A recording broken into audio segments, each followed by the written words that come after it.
嗨，大家好，今天我们来说一下内心听觉。这个内心听觉其实指的是我们在弹奏这个手接触琴键之前，首先我们要听到这个声音。很多钢琴家、音乐家、作曲家，他们有非常丰富的内心听觉，而我们必须有一个良好的内心听觉，才能够把内心的声音通过手指或者通过其他的肢体动作表现出来。我们讲任何一种乐器的演奏都需要一种由内向外的表现力，这种表现力其实是需要演奏者一个内心听觉作为桥梁，连接演奏者和乐器本身。这也是我们讲为什么很多钢琴家、演奏家在演奏时有着丰富的肢体动作，这些肢体动作并不是外在的去做出来的，而是通过他提前有一个预知的内心听觉，这种内心听觉运用到自己的手指，运用到自己的音乐当中，运用到自己的演奏当中所形成的。那如果硬要去模仿这些个动作去演奏呢，那你演奏出来的声音一定是非常僵硬的，不够自然。因为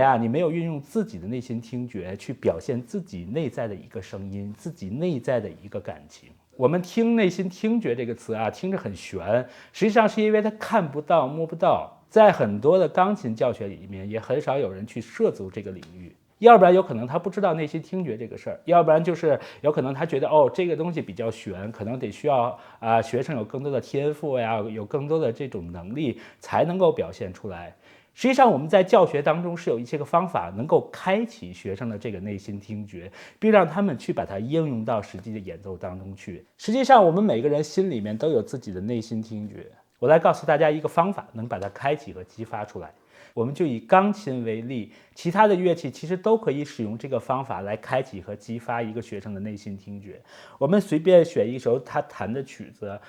比如说这个曲子第一个音是咪，那我们就让他只弹第一个音，先让他弹一下，然后你要确认一下，让他听到这个声音，就是说这个声音好听不好听，这个声音让他听一听，好听不好听。如果他觉得不好听，让他换一换，找到自己好听的声音。比如说这个声音他觉得很好听，OK， 那我们就让他重复这个动作。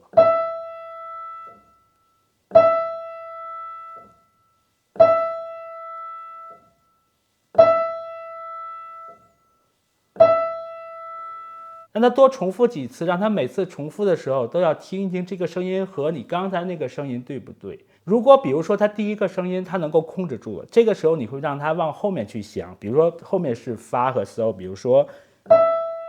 OK 这个声音 OK， 他找到之后立刻把它变成下一个音，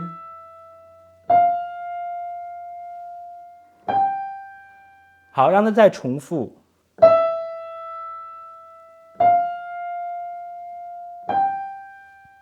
让他每一个声音都去听一听，这样子就能够开启他的第一步的内心听觉。当然我们讲内心听觉是一个比较复杂的一个练习的过程，不光是我们这个单音，还有一些个声部之间，还有一些和声之间的一些个听觉感受，还有一些个声部运行之间的内声部之间运行的一些个声音感受。这些个声音感受呢，都需要一些个专门的一些个练习和一些个声音的积累才能形成。我们后面也会做一些视频给大家继续讲解这个内心听觉。谢谢你的关注，我们下期见。